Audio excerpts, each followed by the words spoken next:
Massive stone structures have survived earthquakes for thousands of years.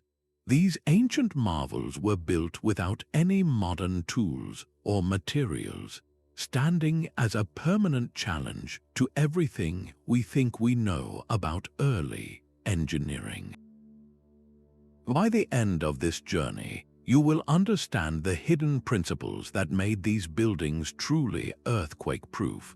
We will uncover how prehistoric builders outsmarted seismic forces with nothing but stone and brilliant observation, revealing secrets of interlocking blocks and floating foundations that still baffle experts today. How do you think ancient people first discovered how to build for eternity? A modern skyscraper is designed to sway, a deliberate dance with an earthquake's energy to avoid breaking. Now picture a megalithic tomb, a silent giant of stacked stone that has not swayed in thousands of years. It simply stands unmoved and unmortared through countless tremors. This is the enigma of endurance. How could something so seemingly rigid be so resilient? The answer lies in a fundamental misunderstanding of what earthquake-proof truly means. Today, we build for flexibility, but ancient engineers mastered a different principle entirely. They were not resisting force, they were managing it. Seismic engineers who study these sites describe a phenomenon of energy dissipation. The massive stones themselves absorb and scatter the destructive vibrations, transforming a violent shock into a harmless rumble. Archaeologists point to the sheer weight and precise placement of these blocks, a system that uses gravity and friction as its primary tools. These builders understood something we are only now fully appreciating with our advanced science, that sometimes the strongest response is not to fight back, but to simply let the energy pass through you, harmless and spent. This foundational insight opens the door to the specific, brilliant methods they employed, a toolkit of stone and intellect that defied the Earth's most violent shudders. These colossal blocks were not simply stacked, they were meticulously carved with a complex puzzle of protrusions and indentations, a stone language of locks and keys that we now call interlocking. This was the first great principle of megalithic seismic design, a method of construction so precise it transformed a collection of individual stones into a single, unified mass. Imagine the force of an earthquake hitting a wall of perfectly interlocked stone. Instead of each block shaking independently and collapsing, the entire structure moves as one solid entity. The energy travels through the unified mass, dissipating harmlessly instead of finding a weak point to exploit. This technique prevented any single stone from shifting, rocking, or toppling.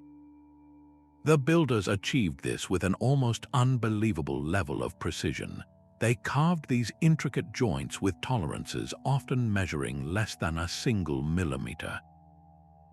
To put that in perspective, the thickness of a credit card is about 3 times larger than the gap they left between multi-ton stones. The most famous example of this mastery is found at Sacsayhuamán in Peru. Here, the granite walls are a breathtaking tapestry of zigzagging stones, some weighing over 100 tons. These stones fit together with such incredible exactness that for centuries, locals and explorers alike have marveled that you cannot force a razor blade or even a single piece of paper into the seams. This was not merely for aesthetic appeal. It was a deliberate, calculated engineering solution. Every perfectly carved edge and every seamless joint was a direct response to the unstable ground beneath their feet. This precise craftsmanship, achieved with nothing more than stone hammers and patient skill, was their fundamental first line of defense against the Earth's relentless tremors. But that interlocking stone puzzle was only half the solution. For any structure, from a simple wall to a grand temple, the true battle against an earthquake is won or lost at its base. This brings us to the second profound principle these ancient engineers mastered: strategic weight distribution and a deliberately low center of gravity. Think of the difference between a pyramid and a slender tower. The pyramid, with its immense weight pushed downward and spread over a vast area, is almost impossible to topple. This is the essence of what the megalithic builders achieved. They did not just build with heavy stones, they designed entire structures to act as unified, stable masses. The goal was to prevent any single point from bearing a catastrophic load.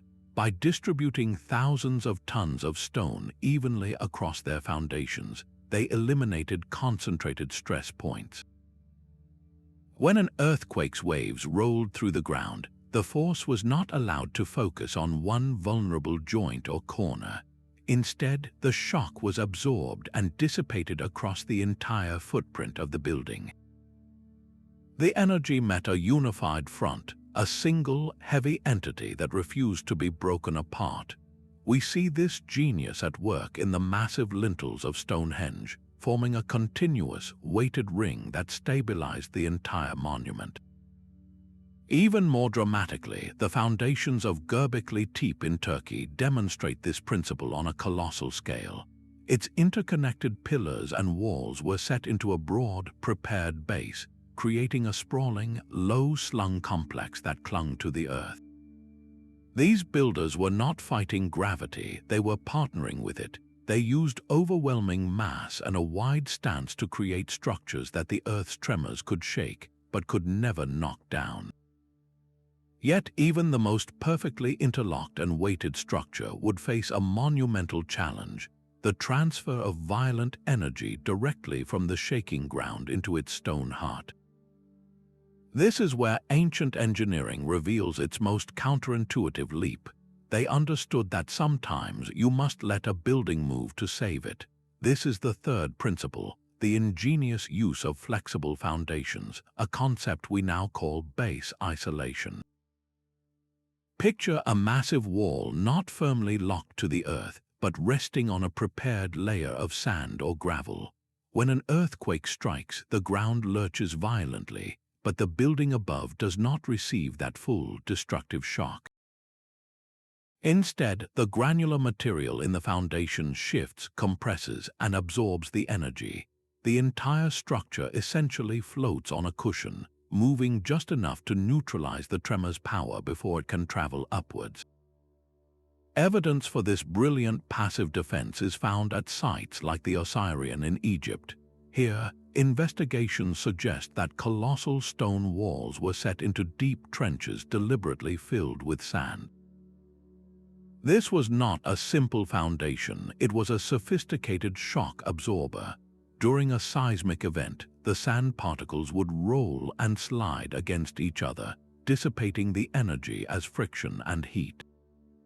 The building would experience a gentle, controlled rocking instead of a catastrophic jolt. This manipulation of the very ground a structure stood upon was a masterstroke. It transformed the Earth's violence into a manageable sway, proving that these builders were not just master stoneworkers, but true geotechnical engineers who thought in dynamic terms, creating systems that worked with the forces of nature, not against them. Water, the giver of life, could also become an earthquake's most destructive partner. While the earth shakes, saturated soil can undergo a terrifying transformation, turning in an instant from solid ground into a liquid slurry.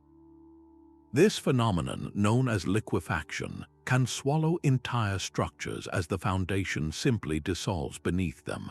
Ancient engineers were not blind to this hidden danger. Their fourth principle of seismic defense was a masterful, proactive war on water itself, a triumph of hydrological foresight that kept the ground beneath their feet permanently stable. At sites like Machu Picchu, perched high in the Andes, this battle against moisture was fought with breathtaking sophistication. The builders carved an intricate, hidden network of channels and drains directly into the mountain's bedrock. This system was not an afterthought, it was integral to the city's architectural DNA. Every terrace, every building, every plaza was designed to shed water efficiently, channeling torrential rains away from the foundation soil through a series of stone culverts and interlinked drains. The goal was absolute: to prevent water from ever pooling or saturating the earth that supported their massive stone walls.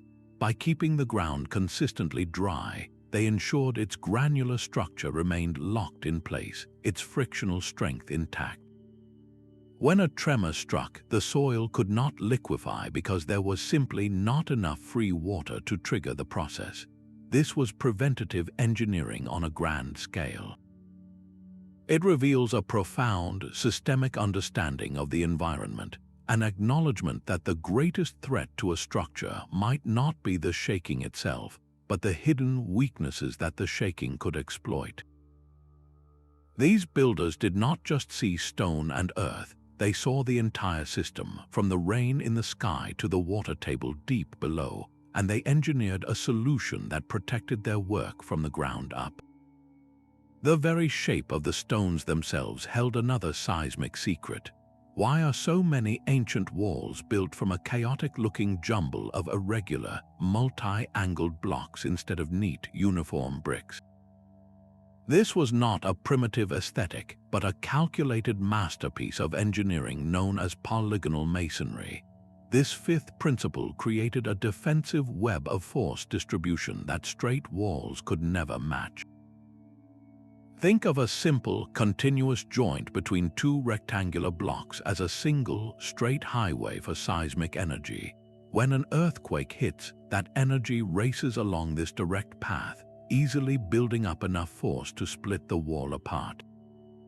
Now picture a wall of polygonal stones. Each block is a unique shape with multiple angles and faces, locking into its neighbors on all sides. When seismic waves strike this complex interface, they cannot travel in a straight line.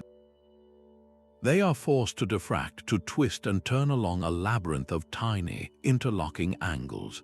The energy is redirected, scattered, and dissipated at every single joint, preventing any single catastrophic crack from forming.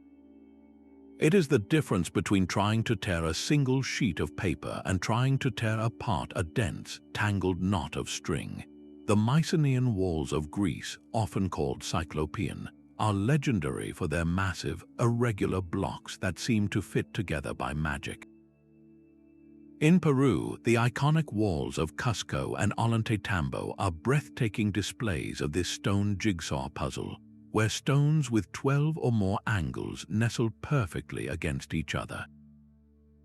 This was a deliberate and brilliant design choice, revealing that these builders understood structural dynamics on an intuitive level. They knew that a wall with no straight lines was a wall with no easy path for destruction, a fortress of stone puzzles that has stood unbroken for millennia. Every single stone tells a story of deliberate choice. The journey toward creating an earthquake-proof monument did not begin with the first block laid in a wall, but with the very first strike against a mountainside. The ancient builders' material selection was a masterclass in foresight. They did not simply use whatever rock was closest. They sought out specific types of stone renowned for their incredible strength, dense crystalline rocks like granite and basalt. These materials possess immense compressive strength, a quality that allows them to bear colossal weight without cracking or crumbling under the pressure. This inherent toughness was the non-negotiable first ingredient in their recipe for eternity. Without a stone that could withstand the test of time and the immense forces of its own weight, no amount of clever engineering could hope to survive a seismic shock. But how do you extract a 100-ton block of granite from a solid cliff face without modern machinery? The answer lies in a brilliant application of basic physics, a technique known as thermal shock. Workers would build large fires directly against the rock surface, heating it for hours until it was glowing hot. Then they would suddenly douse the superheated stone with cold water. This rapid, extreme temperature change caused the rock to expand and contract violently, creating deep, predictable fracture lines. It was a controlled method of convincing the mountain to give up its secrets. Once these massive, rough blocks were freed, the real artistry began. Using nothing more than harder stone hammers and abrasive sands, they would painstakingly shape each block, grinding it down to those impossibly precise, interlocking forms we marvel at today. This was not a rushed process. It was an act of profound patience, where the selection and preparation of the material itself was understood to be the foundation of all that would follow. The stone's durability was the canvas upon which their seismic genius would be painted, a partnership between the Earth's strongest bones and humanity's most resilient intellect. Generations of builders passed down a science of stone without a single written manual. This was a living library of knowledge carried in the minds and hands of the people. In a world without written language, the master architects relied on two powerful tools, the deep apprenticeship and the resonant power of oral tradition. A young learner would not study from a book, but would instead spend decades working side by side with a master on a monumental project. They learned by doing, by feeling the stone, by understanding its grain and its weaknesses. The precise angle for a perfect joint, the specific sound a hammer made when striking correctly, the subtle way a foundation settled, this was all knowledge gained through a lifetime of tactile experience. How could they test a revolutionary design for a temple or tomb without risking thousands of man-hours and tons of precious stone? Evidence suggests they may have used small-scale models carved from clay or softer rock. These miniature prototypes allowed them to visualize structural relationships, to experiment with polygonal patterns, and perhaps even to simulate the effects of shifting ground before committing to the real thing.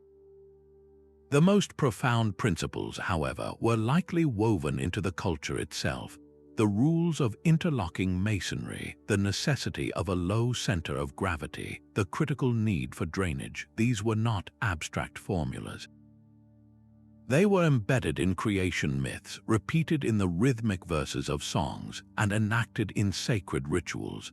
The knowledge became folklore, a story told and retold until it was as fundamental as the language itself. This cultural encoding ensured that the core principles of seismic design were not just remembered, they were lived. This was a collective intelligence, refined over centuries, where every new generation stood on the shoulders of giants, adding their own hard-won insights to an unbroken chain of engineering genius. The true blueprint for these eternal structures was not on parchment, it was in the shared memory of an entire people. High above the city of Cusco, the zigzagging walls of Sacsayhuamán are more than just a fortress. They are a symphony of seismic principles working in perfect harmony. Each colossal limestone block, some weighing as much as 200 tons, is a testament to the Inca mastery of interlocking construction. But here, the precision goes far beyond a simple puzzle. Look closely at the walls, and you will see they are not vertical, they slope distinctly inward. This deliberate lean is a powerful stabilizer, using gravity to lock the entire structure together, compressing the joints with even greater force and creating a unified mass that resists toppling. The sheer weight of the stones provides a low center of gravity, while the famous polygonal joints ensure that any seismic energy is forced through a tortuous path, scattering its destructive potential at every turn. Perhaps the most brilliant feature is the zigzag pattern itself. When an earthquake's waves travel through the ground, they meet this serrated wall not as a single, flat surface, but as a series of angled facets. The energy is deflected, broken apart, and channeled harmlessly along the wall's length instead of being focused into a direct, building-shattering impact. For over 500 years, these walls have withstood countless quakes that have leveled modern buildings in the valley below. They stand as a monumental resume written in stone, proving that the Inca did not just build strong walls, they built intelligent ones, designing a system that could argue with the earth itself and win. The story of seismic resistance is also one of resilience and adaptation, written into the very ruins of the Minoan palaces on the island of Crete. These sprawling Bronze Age complexes were not built once and left to stand for eternity. They were destroyed and then rebuilt again and again by a civilization that refused to surrender to the unstable ground beneath them. With each reconstruction, their techniques evolved, creating a living laboratory of anti-seismic innovation. One of their most ingenious solutions was the use of a double-notch foundation. Builders would set massive stone blocks into the ground, but instead of laying them flat, they carved a deep, V-shaped groove along the top edge of the lower course and a matching groove on the bottom of the stone above it. These two grooves created a channel that was then filled with a special, flexible mortar. This entire assembly acted like a controlled pivot point, a primitive but effective hinge that allowed the wall above to rock and sway independently from the foundation below during a tremor, preventing catastrophic cracks from shooting up through the structure. They were literally building flexibility into the very first layer of stone, but the Minoans did not stop at the foundation. They integrated shock absorption directly into their walls by inserting long, horizontal wooden beams into the masonry. These beams, often made of cypress wood for its durability, ran through the entire thickness of the walls, creating a continuous, flexible framework. When an earthquake hit, the rigid stonework wanted to crack and shatter, but the wooden lattice held it together, bending and absorbing the energy like the bones and tendons in a human body. This combination of stone and wood created a composite material that was both strong and supple, a brilliant answer to the problem of brittle failure. Furthermore, the Minoans perfected ashlar masonry, using blocks that were precisely cut into uniform rectangles. While this might seem less advanced than the complex polygonal puzzles of Peru, it served a critical purpose. This uniformity allowed for a consistent distribution of forces and, crucially, made repairs far simpler after a quake. A damaged section of wall could be dismantled and rebuilt with replacement blocks that were interchangeable, a system that prioritized rapid recovery and resilience. The history of these palaces reveals a civilization engaged in a continuous dialogue with the earth, learning from each collapse and coding those hard-won lessons directly into the next, more sophisticated version of their architectural language. Long before the pyramids, even before the invention of writing, the first stone temples were already arguing with earthquakes. At Göbekli Tepe in Turkey, a site dating back over 12,000 years, hunter-gatherers accomplished an engineering miracle. They erected massive T-shaped pillars, some weighing over 20 tons, in a landscape riven by fault lines. Their solution to seismic instability was both simple and profound. They did not simply place these colossal stones on the ground. Instead, they carved a continuous, raised bench directly from the living limestone bedrock. Into this solid foundation, they chiseled deep, perfectly shaped sockets. Each pillar was then lowered into its own individual seat, effectively locking the entire structure to the planet's solid crust. This was more than a foundation, it was a permanent anchor, a direct connection to stability that prevented the pillars from shifting or rocking during a tremor. But their genius did not stop at the base. The entire layout of Göbekli Tepe reveals a deeper understanding of structural integrity. The pillars are interconnected by low stone walls, creating a series of enclosed, rigid spaces.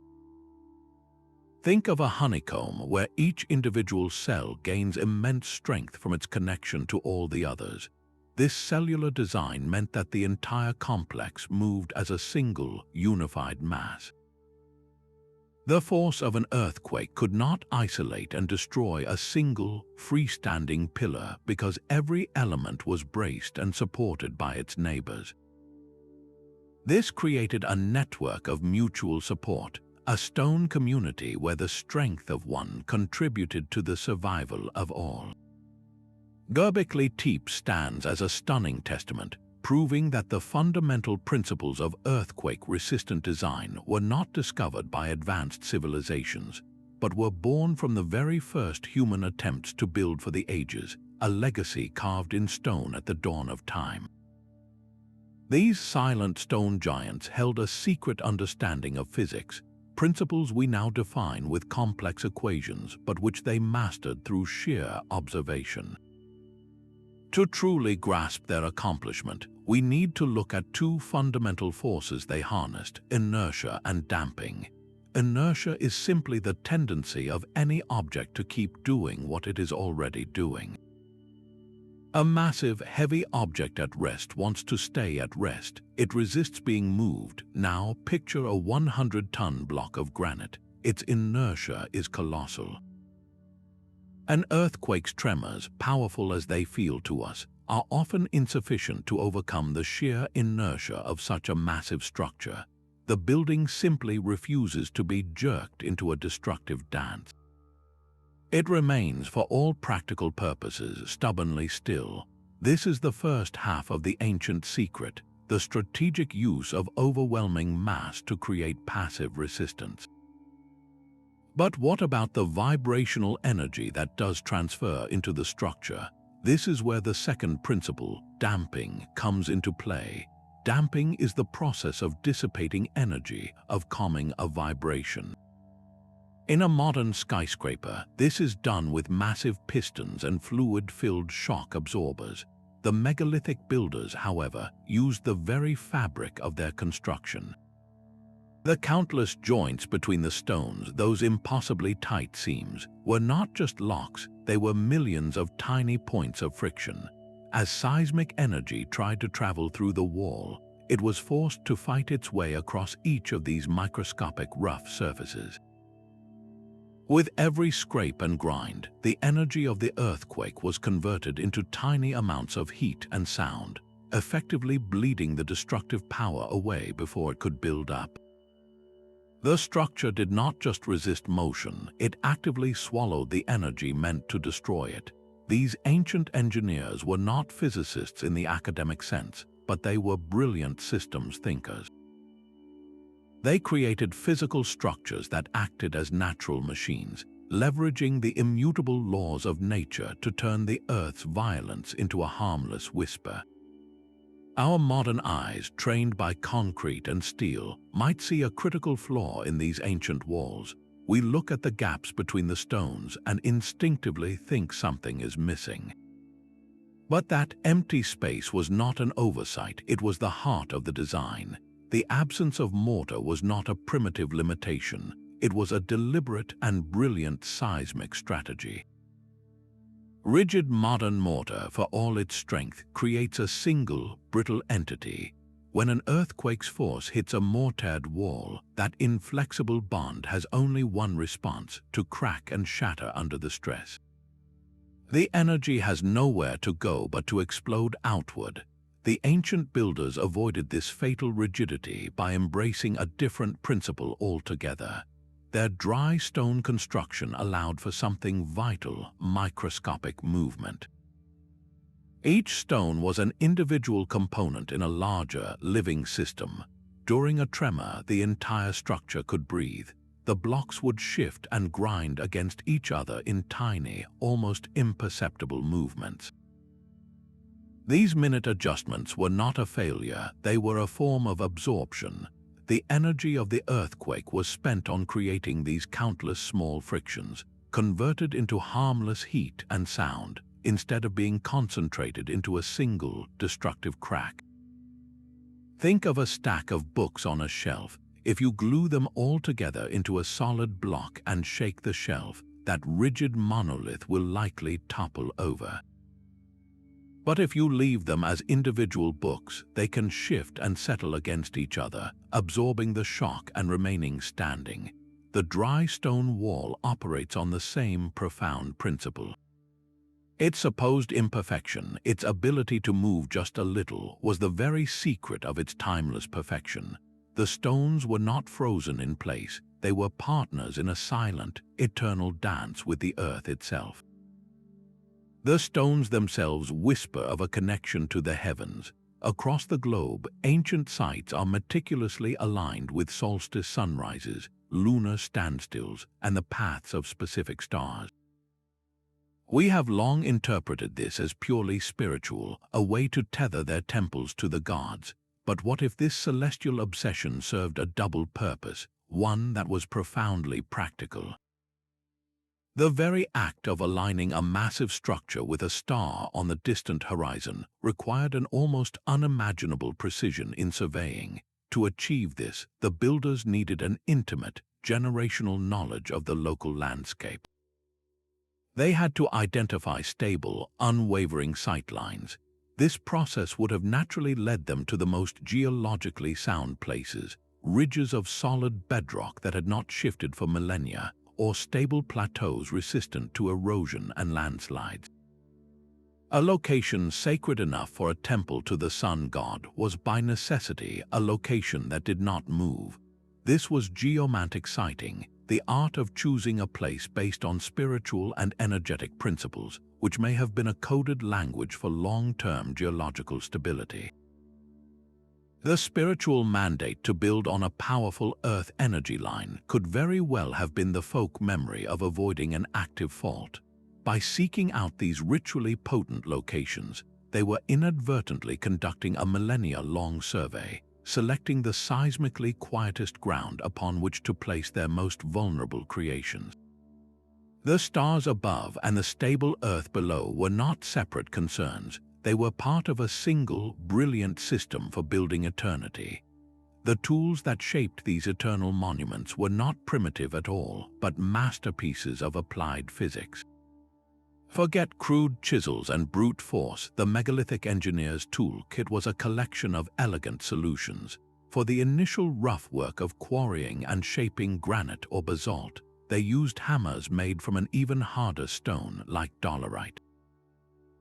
These stone hammers were not swung wildly. They were used with a precise, repetitive pecking motion, slowly pulverizing the surface grain by grain into the desired form. For the final smoothing and to achieve those impossibly tight joints, they turned to abrasives.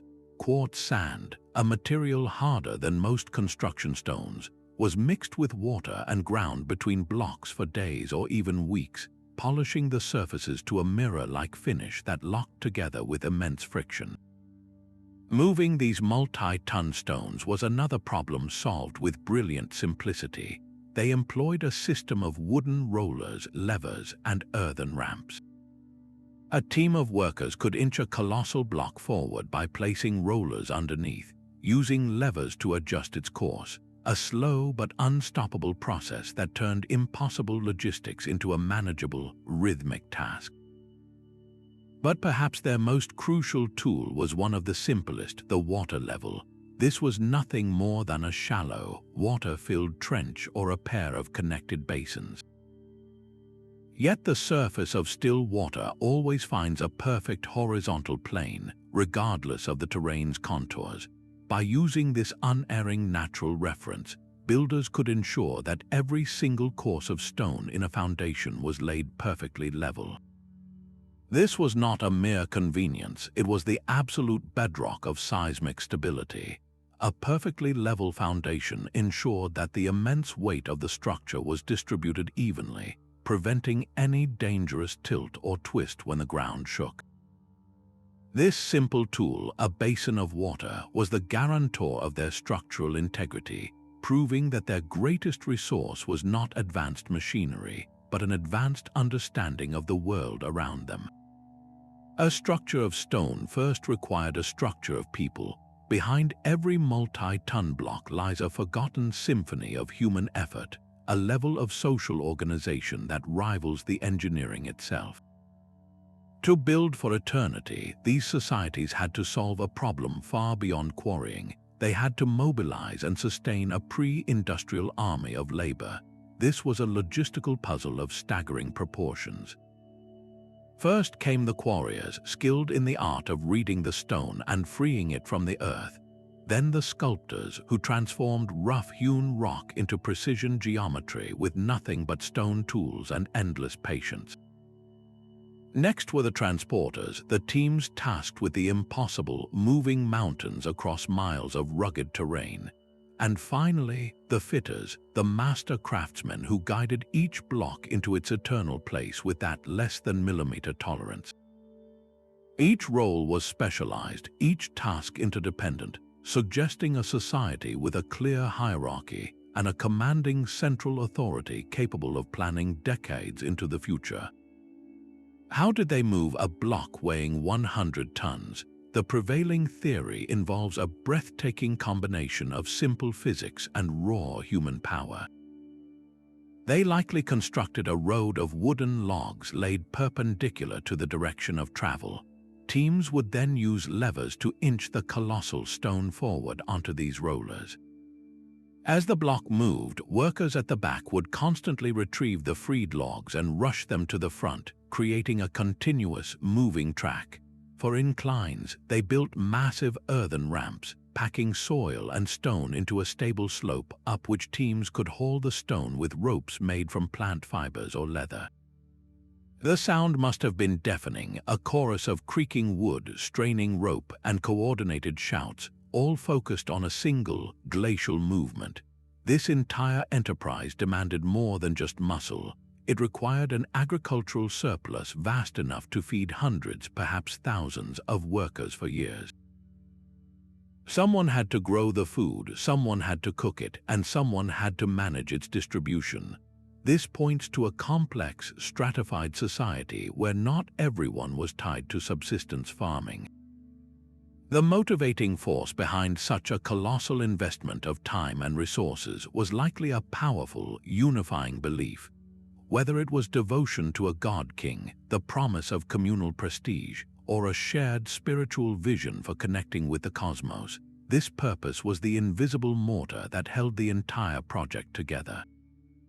The true foundation of these earthquake-proof wonders was not just stone and sand, but a profound and coordinated human will. The core goal of seismic engineering has not changed in thousands of years. We still seek to manage the Earth's violent energy, to protect what we build from its unpredictable fury. Our modern cathedrals of steel and glass rely on a sophisticated dance of flexibility, with computer-modeled frames that sway and shock absorbers filled with viscous fluids that dampen the oscillations. The ancient builders, working with a different palette of stone and earth, arrived at the same fundamental objective through a completely different intellectual route. Consider the modern solution of base isolation, where a building is literally decoupled from the ground by resting on massive bearings made of layered rubber and solid lead cores. When the earth shakes, these isolators deform, allowing the foundation to slide gently while the structure above remains relatively still. This is the high-tech descendant of the sand-filled trenches beneath Egyptian temples or the gravel layers under Minoan palaces, a principle of letting the energy pass by harmlessly, rediscovered and refined with 21st-century materials. The parallels are stunning, but the philosophical difference is profound. Ancient methods were holistic, born from centuries of empirical observation. They saw their structures as part of a living landscape, integrating drainage, foundation, and masonry into a single, resilient system. Their genius was systemic, treating the entire site as an interconnected organism. Modern engineering, by contrast, is brilliantly analytical. We break the problem into components, model each force with equations, and depend on advanced materials like reinforced concrete to provide strength our ancestors found in sheer mass and geometry. One approach is not inherently superior to the other. They are two different languages describing the same physical truth. This comparison reveals a humbling insight that our ancestors, without a single line of calculus, walked a parallel path to discovery, their solutions etched not in textbooks but in the enduring silence of stone.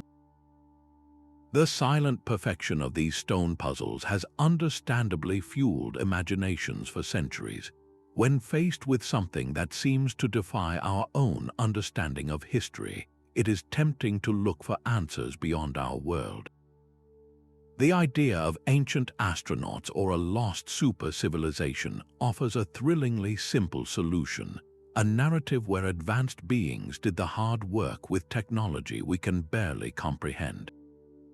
Yet this myth, however captivating, does a profound disservice to the breathtaking reality of human ingenuity. Every single technique we have explored, from thermal shock quarrying to polygonal masonry, is not only possible with the tools and materials we have found at these sites, but it is a direct, logical response to the challenges these builders faced. The evidence for human hands is everywhere, etched into the very stones. We find the quarries littered with unfinished blocks and the stone hammers used to shape them. We see the trial and error in the ruins of early, less stable structures that preceded the masterworks. We can trace the evolution of their methods across generations, a clear line of progress from simple stacking to seismic genius. To say aliens built these places is to ignore the millions of hours of human toil, the generations of accumulated knowledge, and the sheer intellectual triumph of solving a problem with nothing but observation, patience, and stone. The true story is not one of mysterious intervention, but of our own ancestors reaching heights of engineering that still command our respect today. That human beings, with all their limitations, could conceive of and execute a plan for eternity is a truth far more wondrous and inspiring than any fiction. Not every stone was destined to stand for eternity. For every Sacsayhuamán that survives, countless other walls lie in ruins, their stories of collapse just as instructive as those of success. The path to seismic mastery was paved with rubble and hard-won lessons. When a community watched their temple crumble in a violent tremor, they did not simply abandon the site or rebuild in the same way. They became investigators conducting a form of post-disaster forensics. They would have walked through the destruction, carefully observing which walls had toppled inward and which had sheared at the base, which lintels had snapped and which polygonal joints had stubbornly held. This meticulous analysis of failure was the engine of their progress. A foundation that liquefied taught them the critical need for drainage. A wall that collapsed in a straight line showed them the weakness of continuous joints, pushing them toward the chaotic strength of polygonal patterns. The evidence for this iterative learning is written into the archaeology itself. At many Minoan sites, you can see clear layers of destruction and rebuilding, with each new palace incorporating more advanced anti-seismic features than the last. What began as simple stone stacking evolved into the sophisticated use of wooden beam reinforcement and double-notch foundations, direct responses to the failures of the past. The most enduring structures we marvel at today are not flukes of perfect first attempts. They are the successful culminations of a long, painful, but ultimately triumphant learning process, where each catastrophe was not an end, but a brutal, essential teacher. These builders did not possess a single, universal blueprint for survival. Their methods were a living dialogue with the land itself, a set of principles adapted with breathtaking specificity to the unique demands of their environment. In the high, arid Andes, where tectonic plates grind relentlessly, the Inca response was one of absolute rigidity and mass. Their signature interlocking polygonal masonry, seen at its peak in Sacsayhuamán, was the perfect solution for a dry, rocky landscape. The technique created a unified, mountainous structure that could withstand direct, violent shaking without needing to flex. The stone itself was the shock absorber. But travel to the wetter, more temperate islands of the Minoan world, and you find a completely different strategy at play. Here, the dangers were not just shaking, but also the ever-present threat of moisture weakening the soil and structures. Their answer was flexibility. They integrated wood directly into their stone walls, creating a composite system that could bend and sway, and they perfected intricate drainage to fight liquefaction. This was engineering for a damper, more pliable world. Then journey even further back to the windswept plains of Anatolia and the staggering sight of Göbekli Tepe. Here, the builders faced a different challenge altogether, a landscape of exposed bedrock. Their ingenious solution was to become one with that bedrock, carving sockets directly into the living limestone to anchor their massive pillars. They used the Earth's own solid crust as their foundation, a permanent lock against instability. This remarkable adaptability reveals the true depth of their intelligence. It was not a rigid, dogmatic science, but a fluid and creative art. They observed the specific whispers of their homeland, the dry crack of the Andes, the damp breath of the Mediterranean, the solid silence of the Anatolian plateau, and they answered each with a unique, brilliant architectural language tailored for eternity. That ancient conversation between human design and natural force is no longer a relic of the past. A quiet revolution is underway in modern architecture, one that sees the wisdom of megalithic builders not as a curiosity, but as a crucial blueprint for our future. This movement embraces vernacular architecture, a philosophy that draws on local traditions, materials, and forms that have been tested by time and place.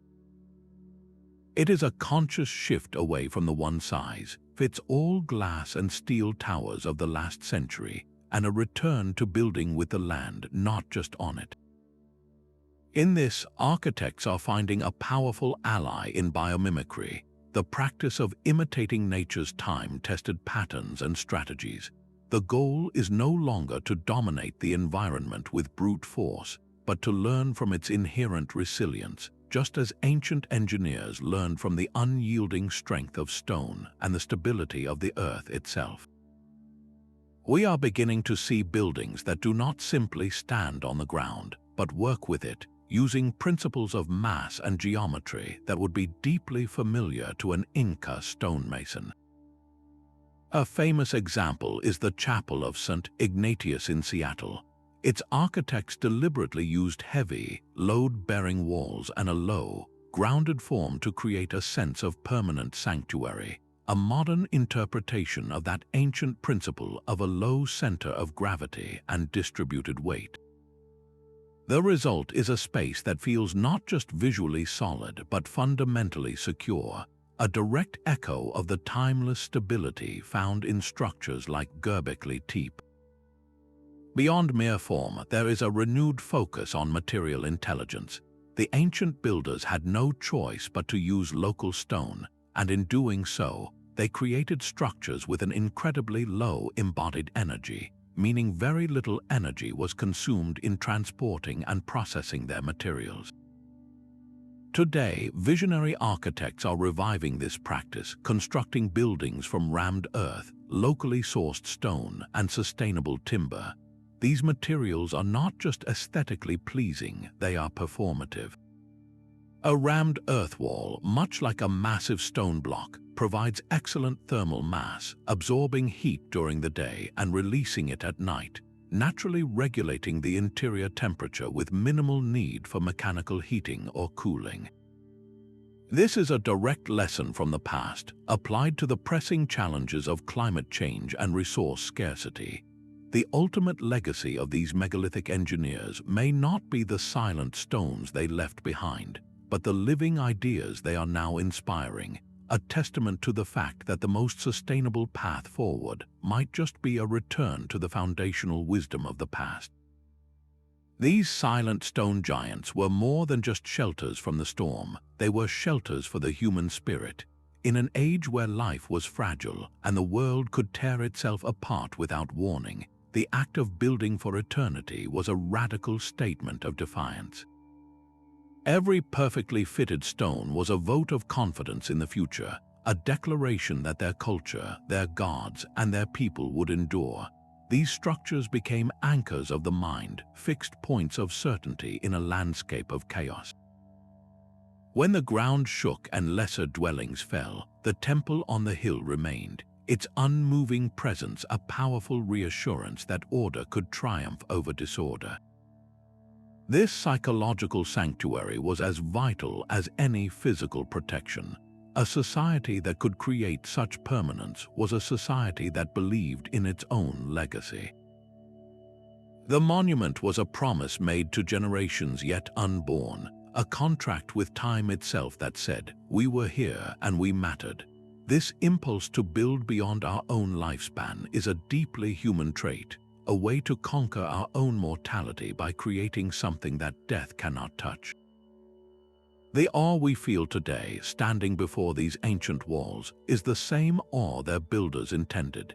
It is a feeling that transcends time, a shared recognition of human potential. We are not just looking at a clever pile of rocks, we are witnessing the crystallized will of a people who refuse to be forgotten, whose message of resilience continues to echo through the millennia, reminding us of our own capacity to build a lasting mark upon the world. Even with all we have uncovered, a deep current of mystery still runs through these ancient sites. Some questions have stubbornly refused to yield their answers, leaving even the most seasoned experts in a state of wonder. Take, for example, the colossal dolmens found across Europe and Asia. These are essentially stone tables with massive upright stones supporting a single, gigantic capstone. We understand the principles of leverage and ramps, but the final act of placing a 50-ton capstone perfectly atop pillars that are already standing remains a logistical puzzle. The precision required, with no room for error, suggests a technique or tool we have not yet rediscovered. Then there is the mystery of long-distance alignment. We know they used water levels for local horizontality, but how did they achieve such perfect astronomical alignments over miles of rugged, uneven terrain?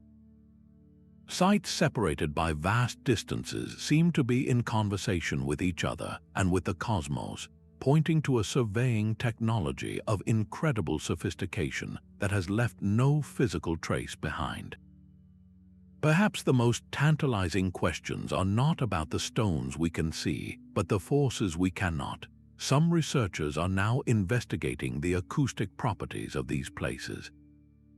Could the specific arrangement of stones have been designed to amplify certain sound frequencies, perhaps for ritual purposes or even to subtly affect the structural stability of the building itself?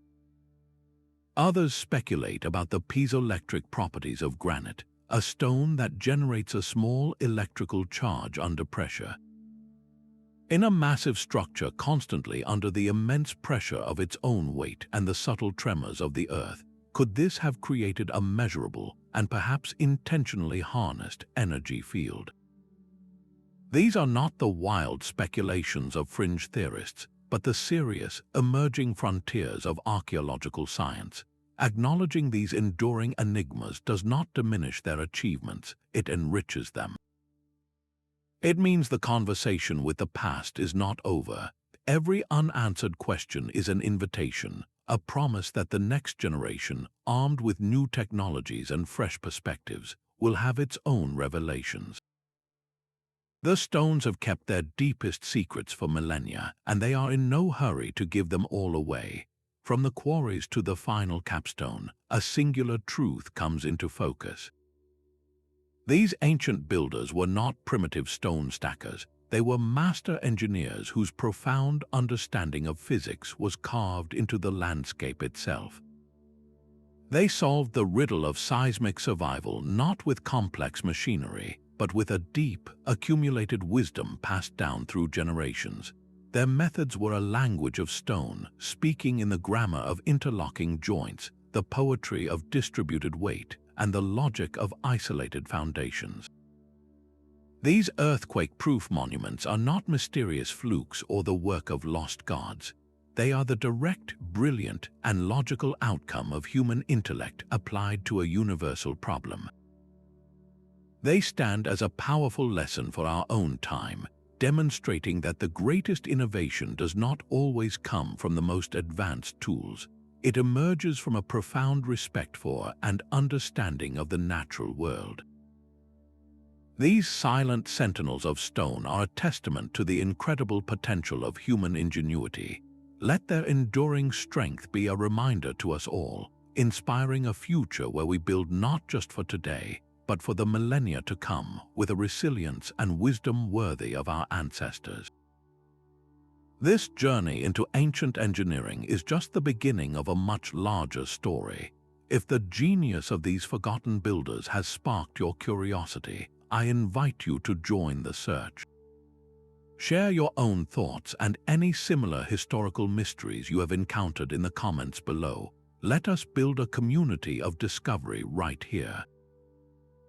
To go even deeper into the world of lost technologies and historical enigmas, make sure you subscribe to the channel and tap the notification bell. Our next adventure into the past is always just around the corner. And if you ever get the chance, walk in the footsteps of these master engineers for yourself. Visit a local museum to see the tools they used, or if you are able, journey to one of these legendary sites. Stand before those silent stone walls, place your hand on the cool, weathered rock, and feel the enduring presence of a wisdom carved for eternity. Thank you for exploring these secrets with me. Keep looking, because the greatest mysteries are rarely buried deep. They are waiting for us just beneath the surface of the everyday world.